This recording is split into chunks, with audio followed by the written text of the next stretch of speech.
क्या तुमने कभी सोचा है कि इताची इतना शांत होकर भी सबसे खतरनाक कैसे था? लेलुस बिना किसी फिजिकल पावर के पूरी दुनिया को कैसे अपने हिसाब से चला देता है? गोकू हर बार हारने के बाद भी पहले से ज्यादा मजबूत होकर कैसे लौटता है? तंजीरो जहां भी जाता है हर कोई उसकी इज्जत क्यों करता है? और दाइसुके काम्बे जिसके पास सब कुछ था फिर भी वो बाकी अमीर लोगों से इतना अलग क्यों था?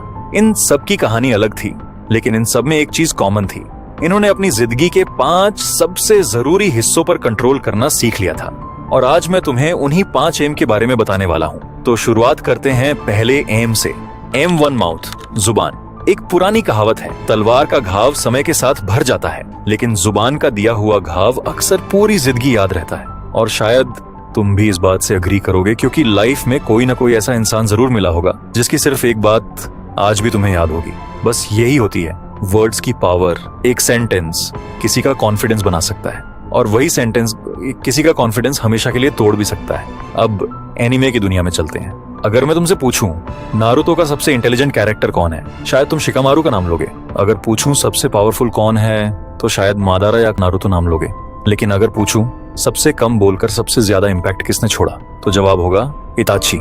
इताची कभी सबसे ज्यादा नहीं बोलता था, लेकिन जब भी बोलता था हर डायलॉग का एक मतलब होता था। उसने कभी अपनी इमोशंस को अपनी जुबान पर हावी नहीं होने दिया। यही वजह थी कि उसके एनिमीज भी उसकी रिस्पेक्ट करते थे। अब रियल लाइफ में आते हैं। आज सोशल मीडिया ने लोगों को ऐसा बना दिया है कि हर बात पर रिप्लाई देना जरूरी लगता है। कोई कुछ बोल दे तो तुरंत जवाब, कोई कमेंट कर दे तो तुरंत लड़ाई।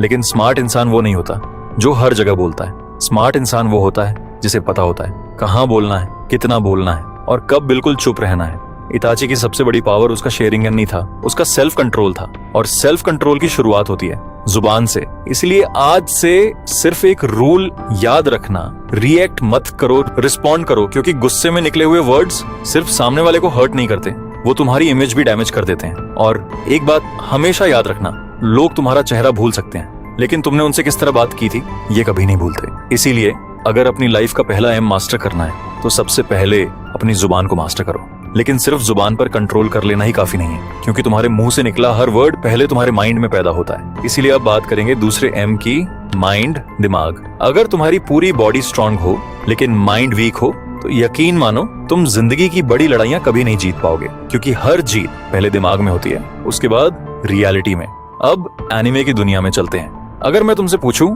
एनिमे का सबसे डेंजरस स्ट्रेटेजिस्ट कौन है, कुछ लोग आइजन का नाम लेंगे, कुछ लाइट यागामी का, लेकिन मेरे लिए लेलुश, क्योंकि उसके पास सबसे ज्यादा फिजिकल स्ट्रेंथ नहीं थी, वो सबसे तेज फाइटर भी नहीं था, लेकिन उसके पास एक ऐसी चीज थी जो किसी भी सुपर पावर से ज्यादा डेंजरस थी, उसका माइंड। लेलुच कभी बिना सोचे कोई कदम नहीं उठाता था।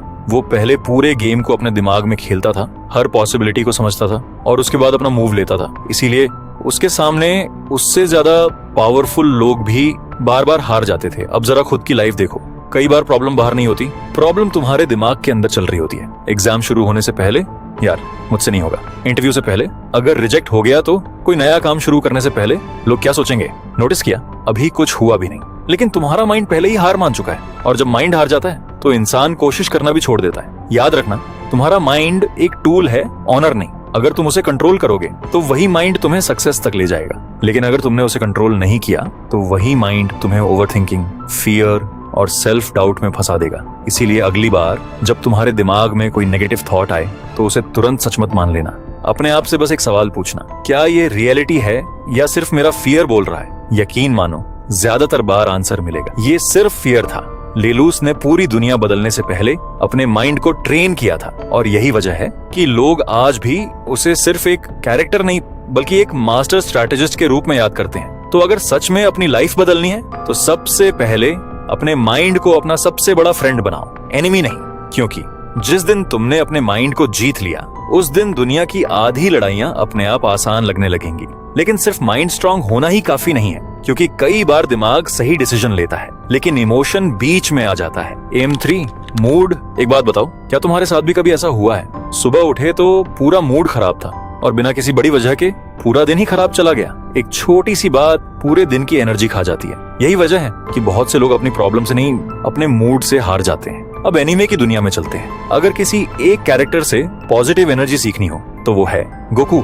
सोच कर देखो कितनी बार वो हारा, कितनी बार उसे जमीन पर गिराया गया, यहाँ तक कि कई बार उसने अपने सबसे करीबी लोगों को भी खोया, लेकिन एक चीज कभी नहीं बदली, उसका एटीट्यूड। गोकू हर चैलेंज को प्रॉब्लम की तरह नहीं, एक अपॉर्चुनिटी की तरह देखता था। वो कभी ये नहीं सोचता था मेरे साथ ही ऐसा क्यों हुआ, वो हमेशा सोचता था अब मैं इससे स्ट्रॉन्ग कैसे बनूं, और शायद यही उसकी सबसे बड़ी पावर थी। अब अपनी लाइफ की तरफ देखो, आज ज्यादातर लोगों का मूड उनके खुद के कंट्रोल में नहीं है। सुबह फोन खोला, कोई नेगेटिव न्यूज दिख गई, मूड खराब। इंस्टाग्राम पे किसी की लग्जरी लाइफ देख ली, मूड खराब। किसी ने मैसेज का रिप्लाई नहीं दिया, मूड खराब। मतलब तुम्हारा मूड खराब, मतलब तुम्हारा मूड तुम नहीं, दुनिया डिसाइड कर रही है। और जिस इंसान का मूड दूसरों के हाथ में हो, उसकी लाइफ का कंट्रोल भी धीरे धीरे दूसरों के हाथ में चला जाता है। याद रखना, मूड मौसम की तरह बदलता रहेगा, लेकिन डिसीजन हमेशा मूड देखकर नहीं लिए जाते। अगर गोकू सिर्फ अपने मूड के हिसाब से ट्रेनिंग करता तो शायद वो कभी गोकू बन ही नहीं पाता। वो इसीलिए स्ट्रॉन्ग बना क्योंकि उसने डिसिप्लिन को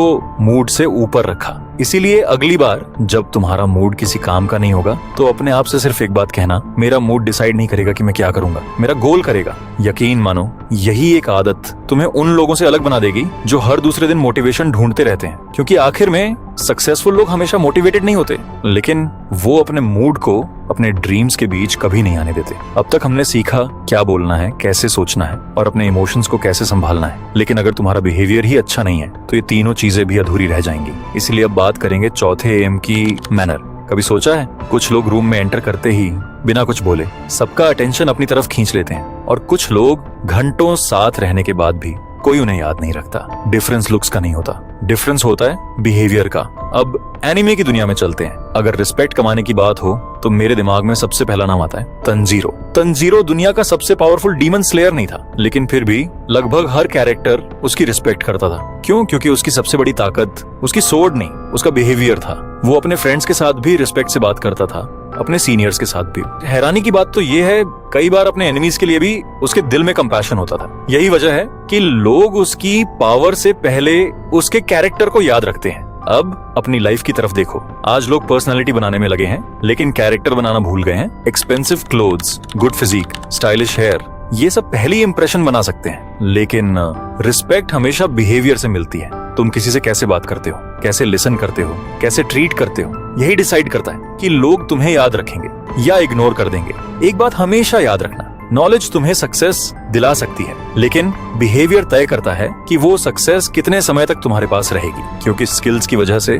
तुम्हें अपॉर्चुनिटीज मिल सकती हैं, लेकिन कैरेक्टर की वजह से लोग तुम्हें दोबारा अपॉर्चुनिटी देते हैं। इसलिए आज से जहां भी जाओ एक चीज साथ लेकर जाना, रिस्पेक्ट। क्योंकि रिस्पेक्ट देने में कुछ नहीं जाता, लेकिन रिटर्न में बहुत कुछ मिल जाता है। और आखिर में याद रखना, लोग ये भूल सकते हैं कि तुम कितने टैलेंटेड थे, लेकिन ये कभी नहीं भूलते कि तुमने उन्हें कैसा फील कराया था। यही वजह है कि तंजीरो सिर्फ एक स्ट्रॉन्ग कैरेक्टर नहीं बल्कि एक ग्रेट ह्यूमन भी था। अब आखिरी एम बचता है, और यही वो एम है जिसके पीछे पूरी दुनिया भाग रही है। लेकिन प्रॉब्लम ये है कि ज्यादातर लोग इसे कमाना तो सीख जाते हैं, संभालना नहीं। इसलिए अब बात करेंगे आखिरी एम की, मनी। एक ऐसी चीज जिसके पीछे आज लगभग हर इंसान भाग रहा है। कुछ लोग कहते हैं पैसा सब कुछ नहीं होता, लेकिन सच ये है, पैसा सब कुछ नहीं होता, लेकिन बहुत कुछ जरूर होता है। अगर पैसा इंपॉर्टेंट नहीं होता तो लोग दिन रात मेहनत क्यों करते? लेकिन असली सवाल ये नहीं है कि तुम कितना पैसा कमाते हो, असली सवाल ये है जो पैसा तुम कमाते हो क्या तुम उसे संभालना जानते हो? और शायद इसी बात को दाइसुके कंबे सबसे अच्छे तरीके से समझाता है। उसके पास बेहिसाब दौलत थी,